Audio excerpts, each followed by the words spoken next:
Bonsoir à tous. Ça ne va pas tarder. Ça ne va pas tarder. Bientôt notre Seigneur Jésus-Christ reviendra. Cherchez chaque personne qui ont décidé d'être fidèles à sa parole. Et en ce soir, nous allons découvrir que avant que Christ revienne, il y aura la guerre au niveau des étoiles pour le trône de l'Apocalypse. La guerre des étoiles pour le trône dans l'Apocalypse. Ce soir, nous allons écarter le rideau et regarder ce qui se passe réellement dans l'univers. Nous allons découvrir un conflit, des guerres, des étoiles, au-delà de notre imagination la plus folle. Cette guerre des mondes nous présente une bataille étonnante entre les bons et les mauvais anges. Les anges sont des êtres célestes créés par Dieu pour le servir loyalement et pour jouir de la gloire de sa présence pendant l'éternité. Les anges sont l'un des thèmes dominants du livre de l'Apocalypse. Le livre s'ouvre avec Jésus qui envoie son ange à Jean pour lui révéler les vérités de l'Apocalypse. Et durant cette quinzaine, nous sommes là pour découvrir la révélation de l'espérance. Les anges révèlent le message de Dieu à chaque époque de l'histoire humaine. À chaque époque, des anges révèlent l'histoire humaine, le message de Dieu. Dans les chapitres 2 et 3 du livre de l'Apocalypse, les anges sont les messagers de Dieu aux 7 églises. Dans Apocalypse 7, 4 anges se tiennent aux 4 coins de la terre, retenant les derniers vents, oui, les derniers vents de destruction, afin que le monde soit dévasté totalement avant la venue de Jésus.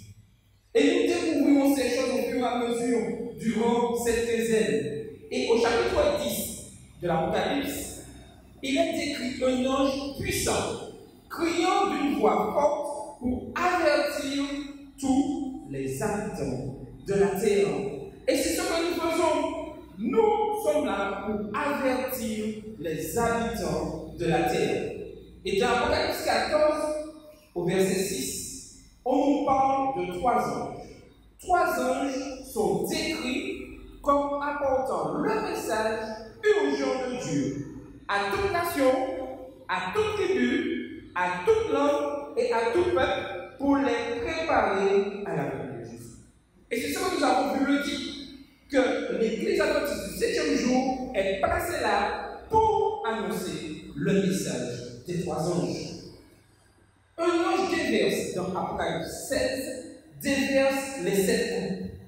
Et un ange puissant dans Apocalypse 18 porte le dernier message de Dieu dans Apocalypse 18. Remarquez bien que dans Apocalypse 14, il y a ce message des 3 anges où le peuple de Dieu est appelé à apporter ce message, à avertir le monde. Et dans Apocalypse 18, apparaît un ange qui apporte le dernier message. Et nous sommes à la porte de ce dernier message. Car bientôt arrive la fin du message des 3 anges afin que ce dernier message puisse appeler les dernières personnes. Parce que comme nous l'avons vu le dire, Jésus a dit qu'il a des fidèles hors de la bergerie et qu'il doit amener tous ces fidèles dans sa bergerie. Donc, il y aura un dernier appel. Et tous ceux qui sont fidèles, là où ils sont, répondront à cet appel. Et comme je l'ai dit, la question est, où moi je serai? Est-ce que je serai à l'intérieur de la bergerie ou à l'extérieur de la bergerie? L'Apocalypse révèle une lutte entre le bien et le mal. Les anges sont des personnages importants dans le livre de l'Apocalypse. Les bons anges existent. Et si on parle de bons anges, ça veut dire qu'il y a de... Oui, sinon on peut parler d'anges uniquement. Donc, soyons conscients de cela. Il y a des bons anges et il y a des mauvais anges. Le livre de l'Apocalypse nous dit qu'une guerre s'est déclarée dans le ciel. Le conflit a éclaté au paradis. Paradoxe, comment un conflit peut éclater dans un paradis? Les armées angéliques ont pu partir pour une confrontation spectaculaire. Et au chapitre 12 du livre de l'Apocalypse, l'histoire est présentée en symbole dramatique. Ouvrons nos Bibles dans Apocalypse 12, les versets 7 à 9. Apocalypse 12, les versets 7 à 9. Et nous lisons. Et il y eut guerre dans le ciel. Michel et ses anges combattirent contre le dragon, et le dragon et ses anges combattirent. Mais ils ne furent pas les plus forts, et leur place ne fut plus trouvée dans le ciel. Et le verset continue, et il fut précipité, le grand dragon, le serpent ancien, appelé le diable et Satan, celui qui séduit toute la terre. Il fut précipité sur la terre, et ses anges furent précipités avec lui. Certains pourraient se poser la question, guerre dans le ciel, des anges impliqués dans le combat. Le but c'est Satan qui combat dans le ciel. C'est quoi cette histoire? Comment cela peut-il se passer? Cela soulève d'autres questions troublantes. Pourquoi y a-t-il eu guerre dans le ciel? Dites-moi, est-ce que vous avez déjà posé cette question? Et je suis sûr que vous l'avez fait. Ensuite, on commence à poser la question, d'où est venu ce dragon? Pourquoi on parle de dragon? Heureusement, nous pouvons trouver des indices dans la parole de Dieu. Et n'oublions pas notre slogan. Si c'est dans la Bible, je le crois. Si ce n'est pas en accord avec la Bible, ce n'est pas pour moi. En fait, nous sommes en mesure de reconstituer une sorte de préhistoire de Satan. On ne pourra jamais pleinement comprendre la douleur et la souffrance de notre monde avant de comprendre ce qui s'est réellement passé dans les coulisses du ciel. Beaucoup d'hommes et de femmes cherchent à comprendre pourquoi des hommes et des femmes souffrent aujourd'hui. De grands philosophes ont étudié la question, mais ils sont tous dans l'erreur si on ne cherche pas l'origine de cette souffrance. L'origine de cette souffrance a commencé dans les coulisses, au ciel. Le livre d'Ézéchiel dans la Bible vous permet de jeter un regard dans le cœur de Lucifer lui-même. Il nous révèle ce qu'il pensait, ce qui se passait dans son esprit. Et lisons cela dans Ézéchiel 28 au verset 12. Ézéchiel 28, verset 12. Et il nous a dit,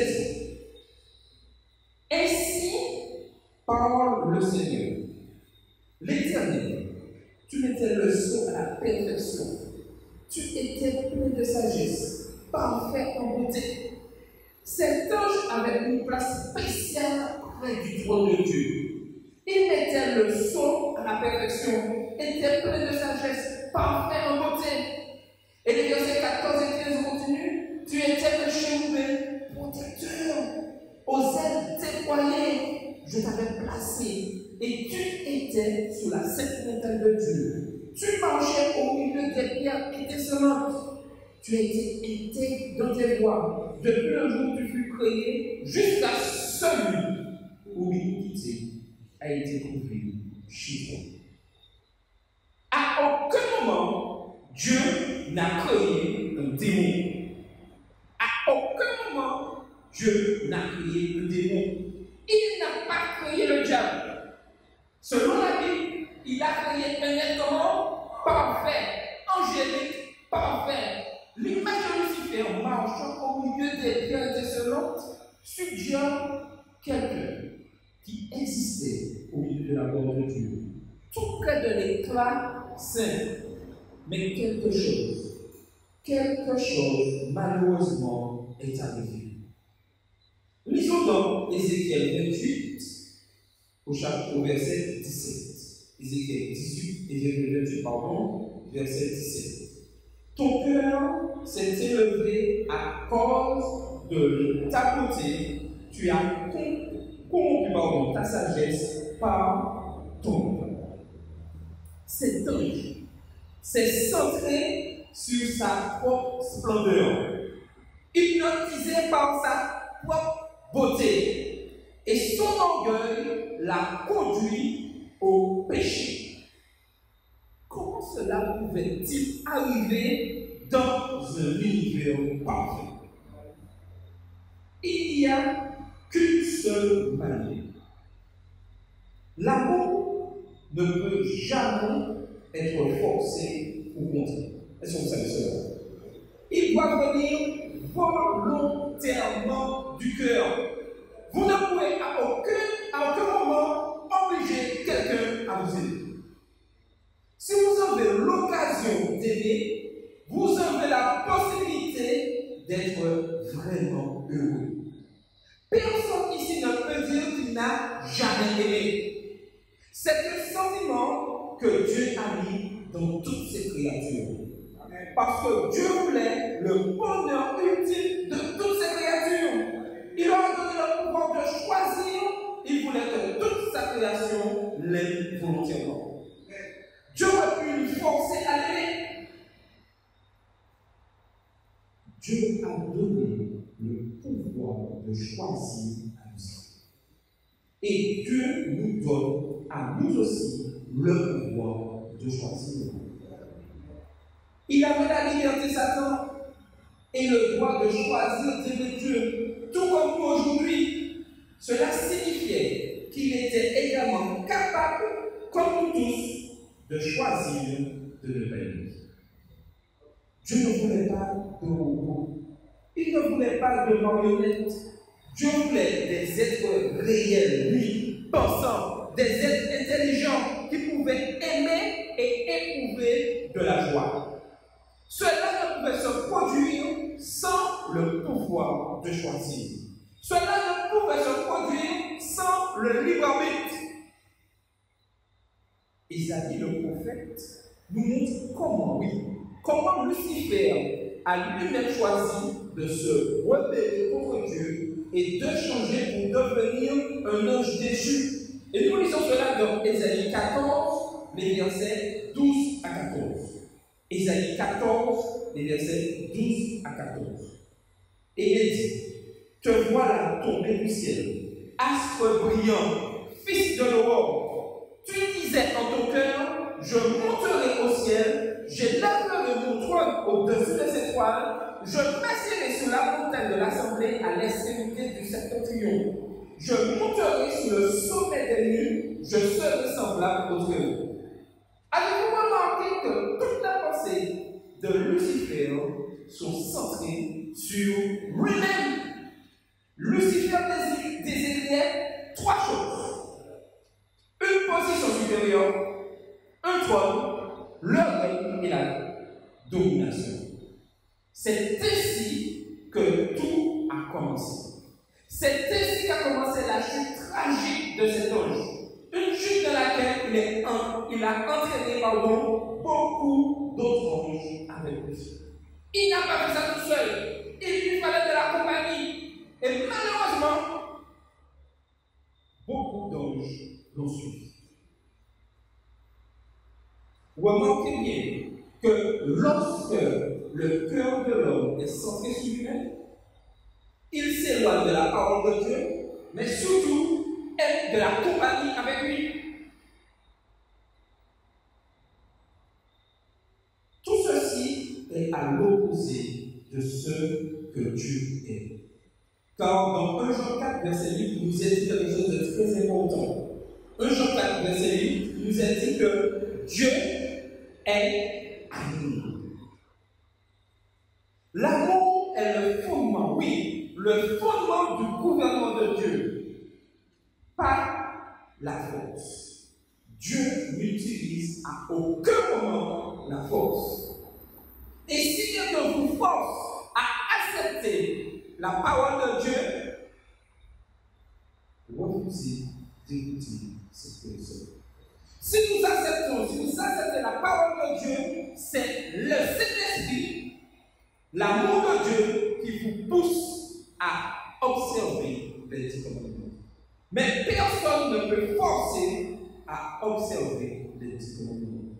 Des hommes ont essayé de le faire, et tout ceci a amené encore plus à la désolation.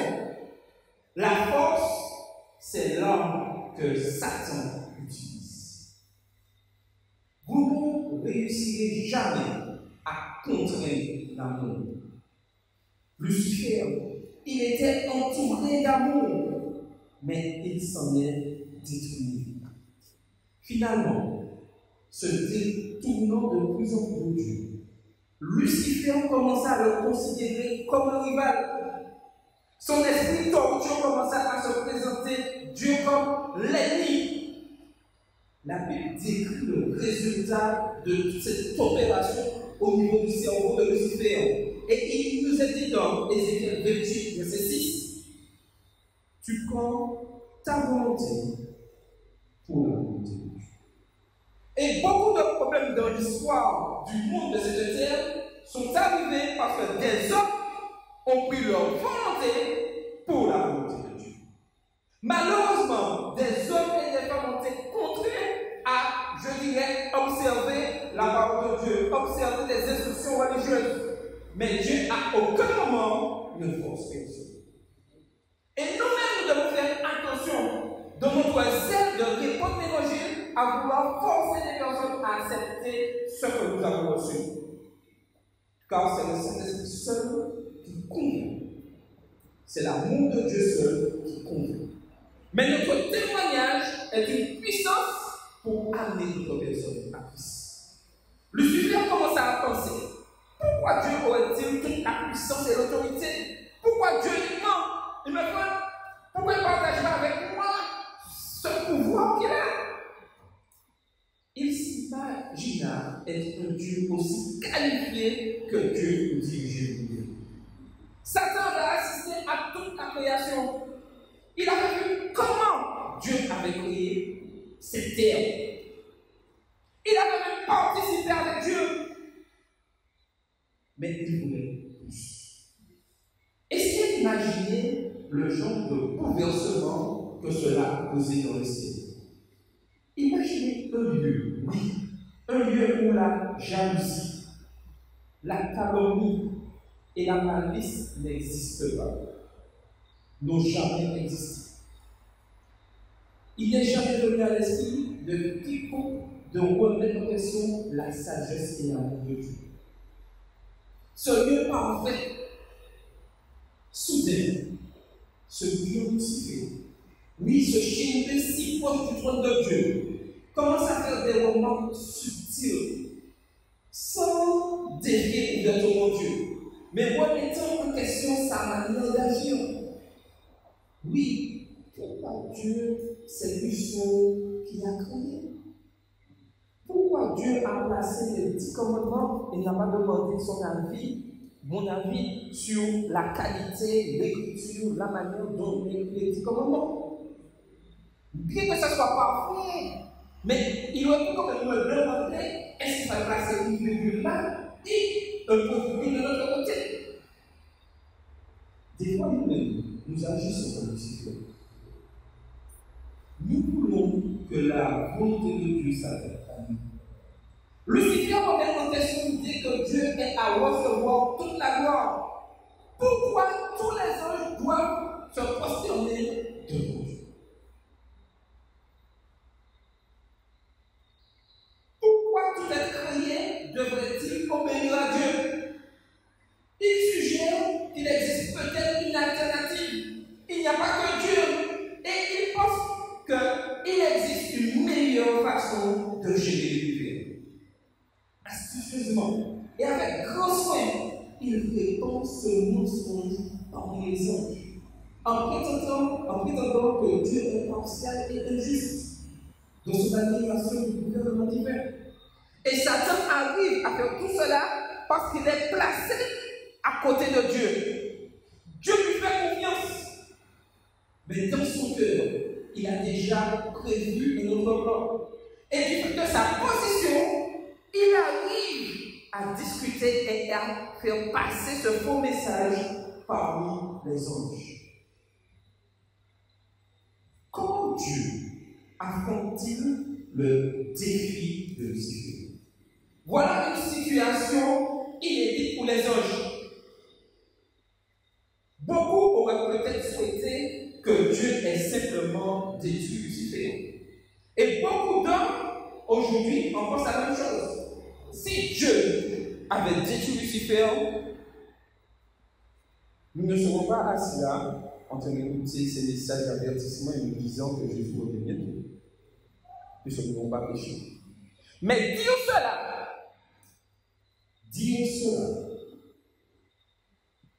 est un raisonnement faux. Ces hommes raisonnent de la façon suivante. Si est à l'origine du mal, Lucifer a été le premier à se séparer de l'amour de Dieu. Alors, pourquoi ne pas étouffer le mal dans l'œuf? Puisque c'est lui au départ qui met cette institution du mal. Pourquoi ne pas éliminer le mal avant qu'il ne se propage à d'autres mondes? Pourquoi Dieu n'a-t-il pas exécuté Lucifer? Et ceci, c'est une très bonne question. C'est une question qu'il est normal que nous nous posons. Mais réfléchissez un instant. Pensez à ce que cela pourrait signifier pour tous les anges qui étaient témoins des événements. Alors, je vais vous donner une image. Imaginez-vous que juste le don de voir l'amour et que la personne que vous aimez le plus, et j'ai vu que cette personne va vous tuer. Et que je décide, comme je sais déjà qu'il va vous tuer, de tuer cette personne maintenant, afin que vous puissiez vivre. Comment allez-vous réagir? Dites-moi. Ça sera moi la méchante. Pourquoi? Alors que je sais que cette personne va vous tuer, je vous sens d'une mort certaine.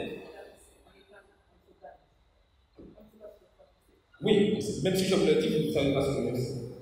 Mais je vais devenir l'ennemi numéro 1.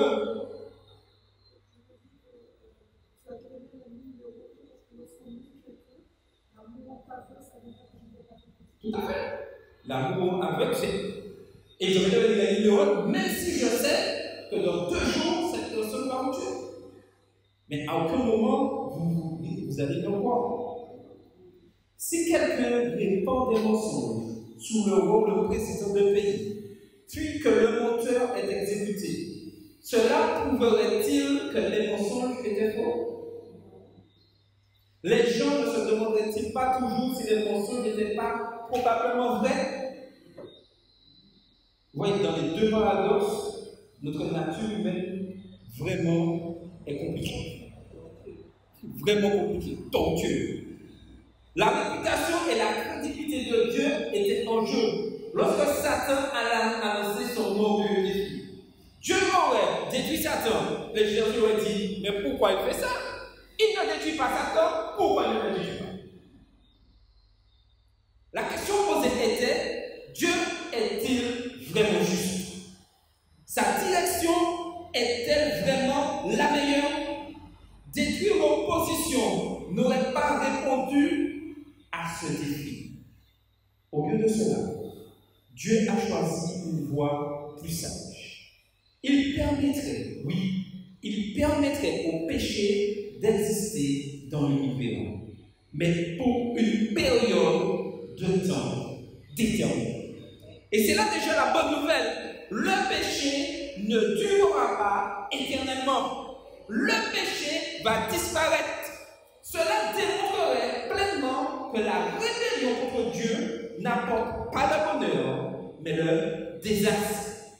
L'univers, y compris chacun d'entre nous, devions voir par nous-mêmes. C'est par nous-mêmes que nous devions voir. Nous devions savoir sans l'ombre de doute que Dieu est amour. Et que sa voix est la meilleure, oui, la meilleure, parce que c'était la seule façon pour Dieu de résoudre le problème du mal une fois pour toutes. L'amour dépend de la liberté de choix. Mais nous ne choisirons pas d'aimer une personne si nous ne lui faisons pas premièrement confiance. Personne ne peut aimer une personne si ne fait pas confiance à cette personne. Et en ce soir, personne ne peut me dire le contraire. Dieu veut que nous lui fassions confiance. Que nous voyons que sa voix, oui, sa voix apporte la joie, le bonheur et la sécurité à l'univers. Afin que plus jamais, personne ne choisisse le mal. Par conséquent, la moindre question doit trouver sa réponse. Mais Lucifer ne pouvait demeurer dans le ciel. C'était impossible que Dieu laisse Lucifer dans le ciel. Et dans l'Apocalypse 12, verset 9, il nous a dit ceci. Et alors il fut précipité, le grand dragon, le serpent ancien, appelé le diable et Satan, celui qui séduit toute la terre. Il fut précipité sur la terre et ses anges furent précipités avec lui. Mais la question se pose. Comment la planète Terre, notre petite planète Terre, s'est-elle retrouvée dans le conflit cosmique? Satan a-t-il été directement jeté sur la Terre, vol direct? Ou les premiers habitants de la Terre lui ont-ils ouvert la porte? La Genèse nous dit clairement cela. Le premier livre de la Bible nous dit que tout ce que Dieu avait créé était bon. Et ceci inclut les premiers êtres humains. Ils étaient aussi des êtres parfaits, moraux, capables d'aimer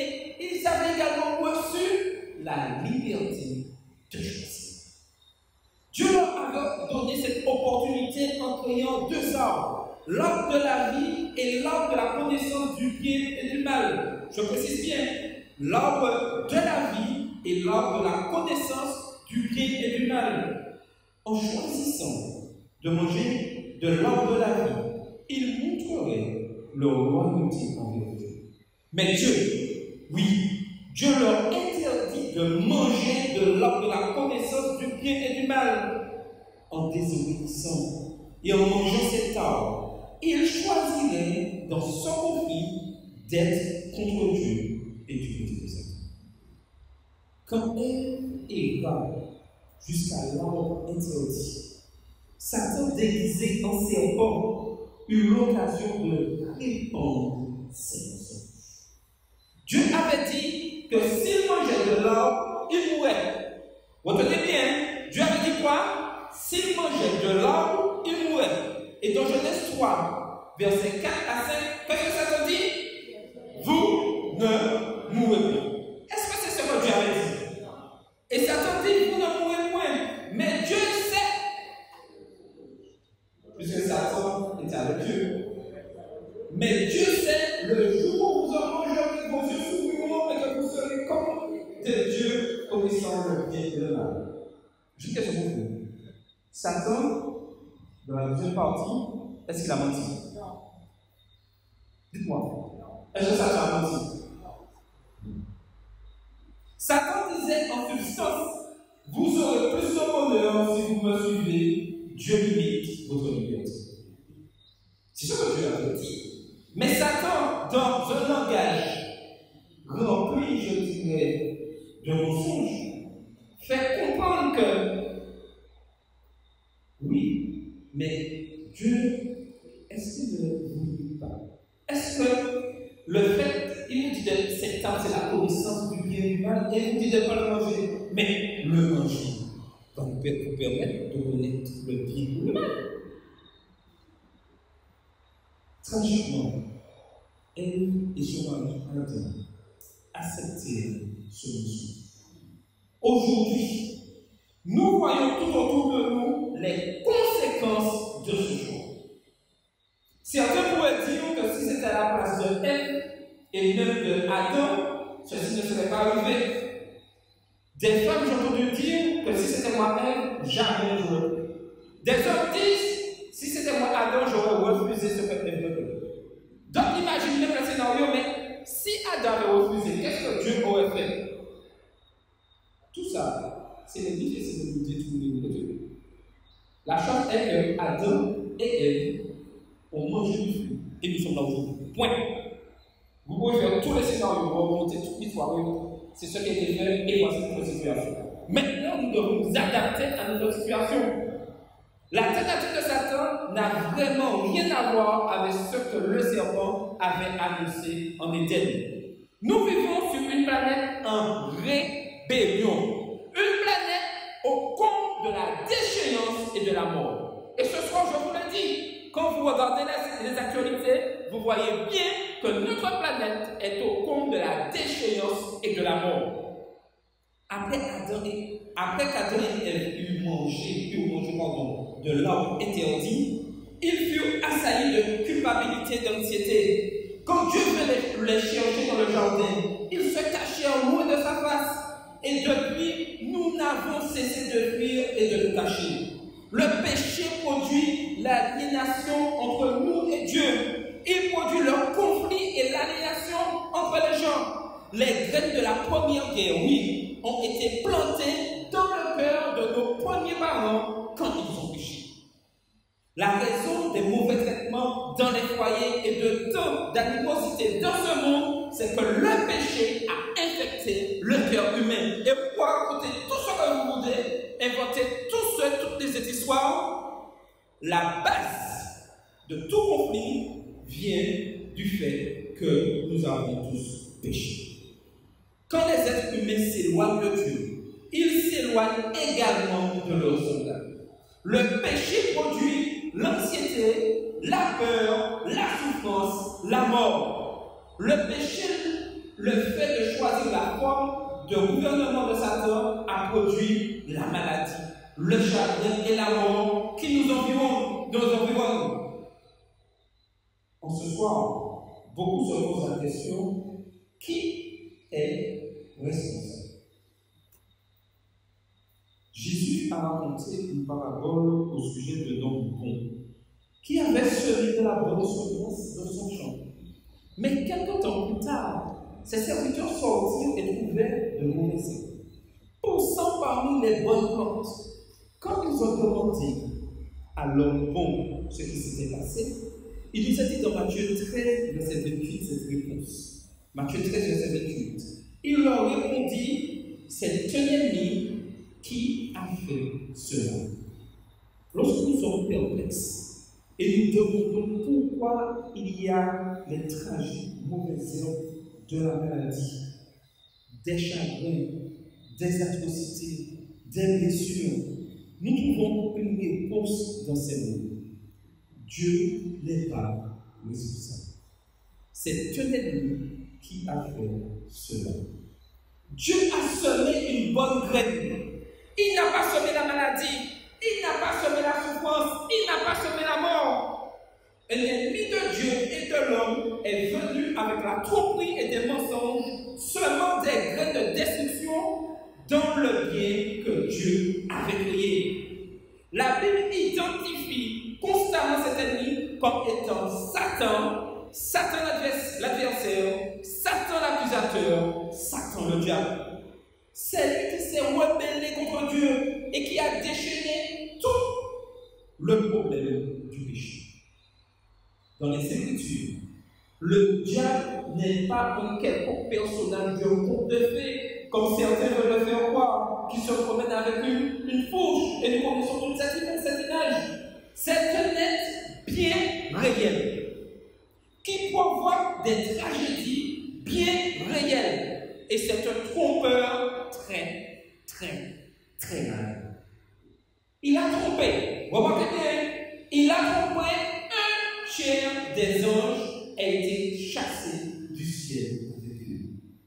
Ils ont frappé à la porte de la planète Terre. Dieu voulait que cette porte soit toujours fermée.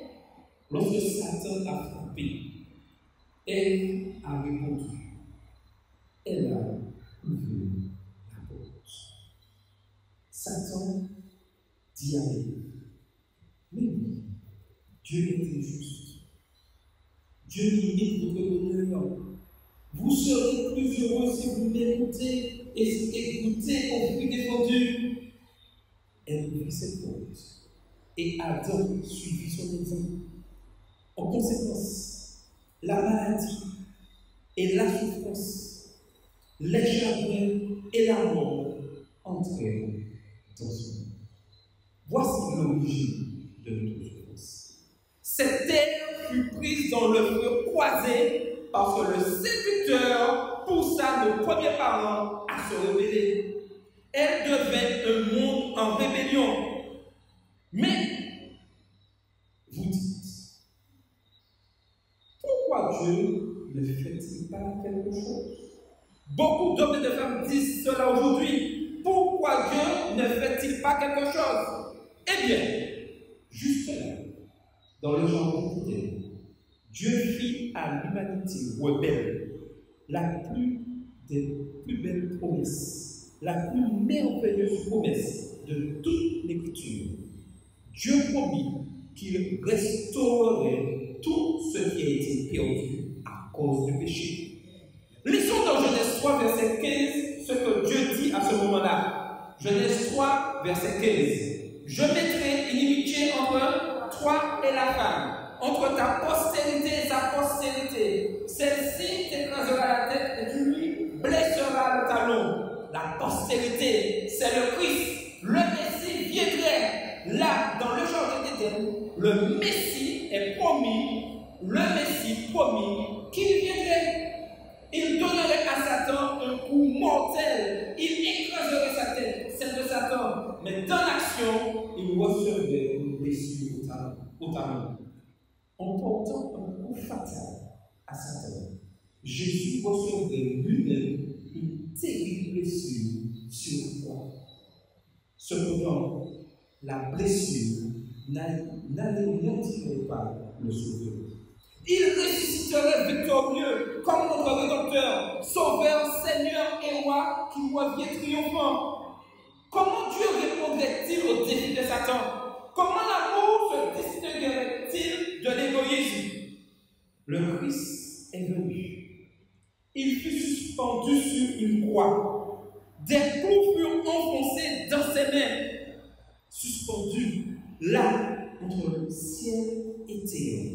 Il démontra à l'univers tout entier que Dieu se soucie de nous. Que Dieu aime tous les hommes et toutes les femmes qui habitent sur la terre. Dieu nous aime. Dans la mort du Christ, les principautés et les puissances de l'enfer sont vaincues sous nos yeux. La croix révèle l'immensité de l'amour de Dieu. Et nous lisons ceci dans Jérémie 31, verset 3. Jérémie 31, verset 3. Et Dieu dit, je t'aime comment? Je t'aime d'un amour éternel. Dieu est venu dans un monde en rébellion. Il est né du sein de Marie. De face, il a affronté, oui, le défi de Satan. S'il nous aime, pourquoi Dieu ne fait-il pas quelque chose? Et beaucoup se posent cette question. Sachez bien ce soir que Dieu a fait. Adam et Ève ont péché. Ils se sont rebellés contre Dieu. Dieu n'a pas détruit ce monde. Il aurait pu le faire. Il aurait pu dire, Adam et Ève ont péché. Point final, la mort est réglée. Il n'a pas repoussé ce monde dans l'espace intersidéral. Le ciel a répondu au défi de Satan par l'amour. Le ciel a répondu aux objections de Satan par l'amour. Le ciel a révélé que l'amour avait un plan. Et dans Éphésiens 3, verset 9, il nous est dit ceci. Et de mettre en évidence devant tous quelle est la dispensation du mystère caché de tout temps en Dieu, qui a créé toutes choses par Jésus-Christ. Éphésiens 3, verset 9. Quel est le mystère de tous les temps? Ce mystère. Comment Dieu a-t-il pu tant nous aimer? Lucifer a défié le gouvernement de Dieu dans le ciel. Il a accusé Dieu d'être injuste. Le mystère de tous les temps, c'est que Dieu nous aime. C'est que Dieu vous aime. C'est que Dieu m'aime. Le mystère, c'est que l'amour de Dieu ne reculera devant rien pour sauver chaque être humain qui décide de donner son cœur. Il n'y a pas de vallée si profonde, il n'y a pas de force si sombre que l'amour de Dieu ne puisse vous atteindre. Rien ne peut limiter l'amour de Dieu. Il n'y a nulle part où vous pourriez vous égarer, où l'amour de Dieu ne pourrait vous atteindre. Dieu, par son amour, veut atteindre chacun d'entre nous là où il est, même dans la pire grotte. L'amour de Dieu va chercher l'être humain. Il n'y a nulle part où vous pourriez fuir si loin de lui que son amour ne vous rechercherait. Dieu va rechercher tous les hommes et toutes les femmes afin de leur montrer qu'il les aime. Satan est un menteur. Il dit que Dieu ne vous aime pas. Il veut vous donner un sentiment d'indignité. Mais regarde les coups qui ont décidé le Christ. Satan dit que Dieu ne vous aime pas. Mais en ce soir, Jésus subit chacun d'entre nous. Mais regarde la couronne d'épines sur ma tête. Satan dit que le Christ n'aime pas. Mais Jésus répond, j'ai parcouru tout le chemin jusqu'à la croix et même à la tombe pour toi. J'ai porté le châtiment du péché. Il a pris la tête et est mort ce vendredi. Il y a bien longtemps. Il a dit, c'est fini. Puis le lendemain, le jour du sabbat, dans le silence du tombeau, il s'est reposé. Mais le lendemain, le premier jour de la semaine, à Alléluia, alléluia. Un ange descend et la pierre est roulée et le Christ sort vivant. Il est ressuscité, il est ressuscité, il est monté au ciel. La bonne nouvelle, c'est qu'il est vivant aujourd'hui. Oui, Jésus-Christ est vivant. Dieu a fait quelque chose pour le problème du mal. Et en ce soir, nous devons le savoir. Il a offert un sauveur, son fils unique, à ceux qui avaient été contraints de l'esclavage par le diable. Il a envoyé Jésus-Christ pour souffrir et mourir. Pourquoi Dieu ne fait pas quelque chose? Mais il l'a fait. Beaucoup d'hommes et de femmes se posent cette question et ne voient pas ce que Dieu a fait. Il est entré dans cette force de serpent, de monde avec toute sa méchanceté et a livré la bataille la plus décisive de l'histoire humaine dans une lutte à mort pour vaincre Satan, pour chacun d'entre nous. Satan est un ennemi vaincu. Sur la croix, le Christ a triomphé sur lui. Là, Jésus a révélé son amour éternel à la vue de l'univers tout entier. Là, Jésus a payé le prix de la rédemption de nos péchés. Mais ce n'est pas tout. Nous lisons dans Hébreux 4, versets 15 et 16. Hébreux 4, versets 15 et 16. Nous lisons ceci. Car nous n'avons pas un souverain sacrificateur qui ne puisse compatir à nos faiblesses. Au contraire, il a été tenté comme nous en toutes choses, sans commettre de péché. Approchez-nous donc avec assurance du trône de la grâce, afin d'obtenir miséricorde et de trouver grâce pour être secouru pour nos besoins. Pourquoi Dieu ne fait-il rien? En ce soir, je peux vous dire, il fait quelque chose parce qu'il est notre Seigneur. Il est notre grand prêtre dans le ciel, plaidant en notre faveur avec les mérites de son propre sacrifice. En ce moment même, sa grâce est à notre disposition, quelle que soit votre situation. Mais il y a plus. En ce soir, Dieu a fait quelque chose encore de plus grand. Il fait quelque chose et le livre de l'Apocalypse dit, Dieu fera encore autre chose. Un jour, le péché et la méchanceté prendront fin. Et je vous l'assure, car Dieu l'a dit lui-même, Dieu détruira Satan pour toujours. Satan ne nous tentera pas pendant toute l'éternité. Il n'en fera pas à sa tête pour toujours. La promesse du jardin, oui, s'accomplira. Le Christ va encore totalement écraser et éradiquer Satan et tout le mal pour toujours. Et voici comment l'Apocalypse l'exprime dans Apocalypse 20, le verset 10. Apocalypse 20, verset 10. Et le diable qui les séduisait fut jeté dans les temps de feu et de souffle. Et le prophète Ézéchiel ajoute cette parole dans Ézéchiel 28, versets 18 et 19.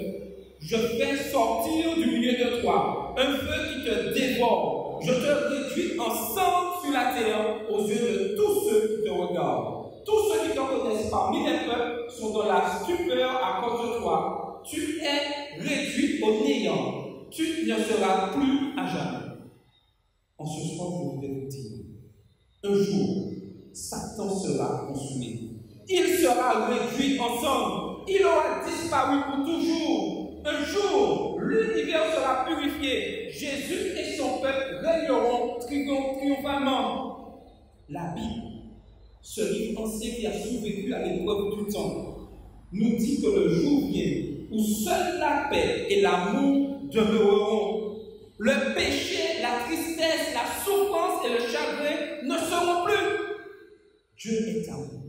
Sa voix est la meilleure. Et un jour, cette voix prévaudra. Voulez-vous en savoir plus sur ce que la Bible a révélé sur l'amour de Dieu et sur son plan? Durant toutes ces quinzaines, nous continuerons à examiner les grands enjeux de cette guerre qui a causé de tels chagrins et pertes. La Bible nous dit tant de choses.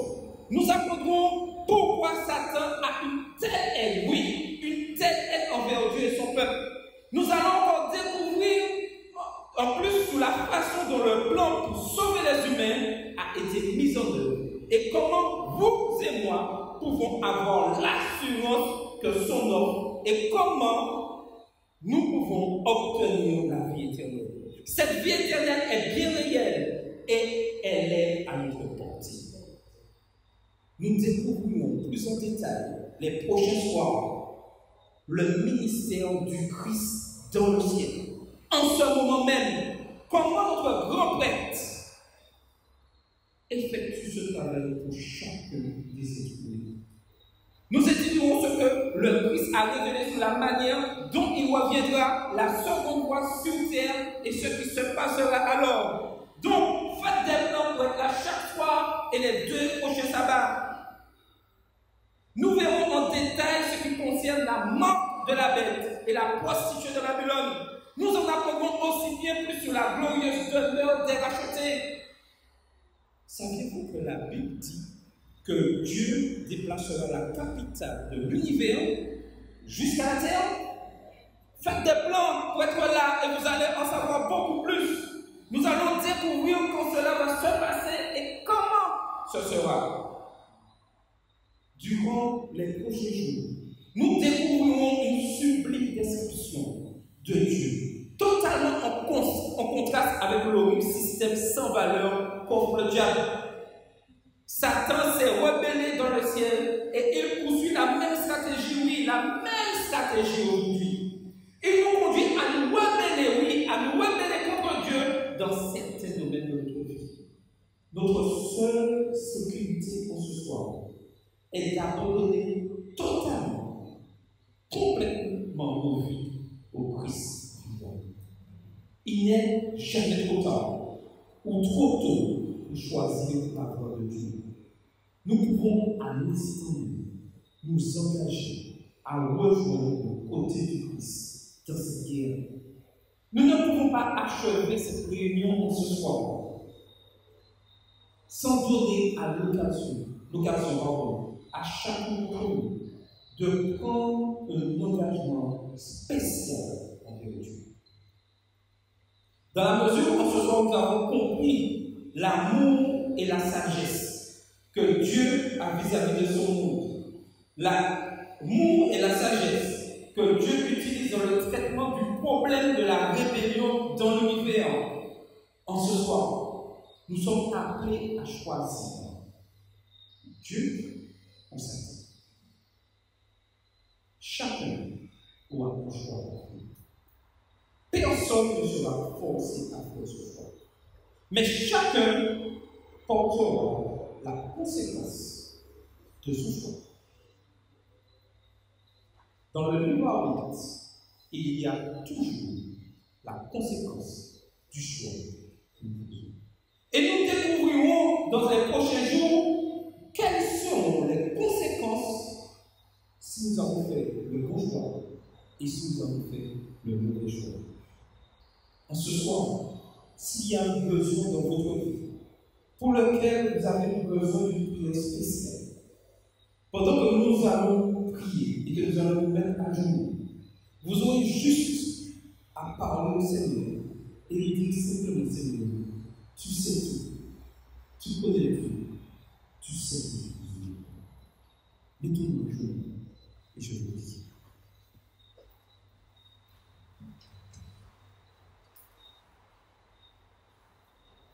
Seigneur Dieu, ce soir, tu nous as parlé. Tu nous as fait comprendre que tu n'es pas à l'origine du mal.